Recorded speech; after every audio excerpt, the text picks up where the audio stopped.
जय मित्रांनो, आता ओलाचं महत्त्वाचं तुम्हाला सांगायचं आहे. खूप जण ओलाचं ट्रिप बसत नाही आहे, ते त्यासाठी काही जण अजून ते ऑटो क्लिकर लावून वापरायला लागले ती. तर ते जे कोण ऑटो क्लिकर वापरायला लागलेत त्यांना सांगतो, मी तर वापरायचं बंद केलो कारण आता नवीन अपडेट झाल्यामुळं.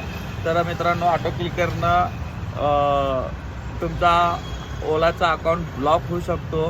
ठीक आहे मित्रांनो, ते नका करू सांगालो आधीच. मग कारण का माहिती आहे का, मला 2 जणांचं मेसेज आलेले आहेत. 2 जण मला ते मेसेज टाकलेले ती आणि त्यांनी मला सांगितले, रिक्वेस्ट पण केली ती. आणि ते एक कारण पण असू शकतो. आणि दुसरं कारण म्हणलं तर ना, ते आपण मीटरवर घेऊन जातो ना मित्रांनो, ते फोनवर नका सांगू. पुढे गेल्यानंतर त्यांना रिक्वेस्ट करा, आपलं ते पॉम्पलेट तुम्हाला पाठवलं ते दाखवा आणि ते त्या हिशोबाने ॲग्री करून त्यांना घेऊन जावा. कारण फोनवर सांगितलं तर ते फोन रेकॉर्डिंग होतो आणि ते फोन रेकॉर्डिंगमुळे सुद्धा तुमचं अकाउंट ब्लॉक होऊ शकतो. उबेरचं पण तेच प्रॉब्लेम आहे आणि ओलाचं पण आता ते सुरुवात झालेली आहे. त्यासाठीच सांगतो की ऑटो क्लिकर वापरू पण नका आणि मीटरवर जाण्यासाठी अगोदर त्यांना इन्फॉर्म करू नका फोनवरती. ठीक आहे. आणि हा जास्तीत जास्त व्हिडिओ त्यांनाही शेअर करा, सगळ्या रिक्षावाले बांधवांना, की ते असं करतात. ठीक आहे.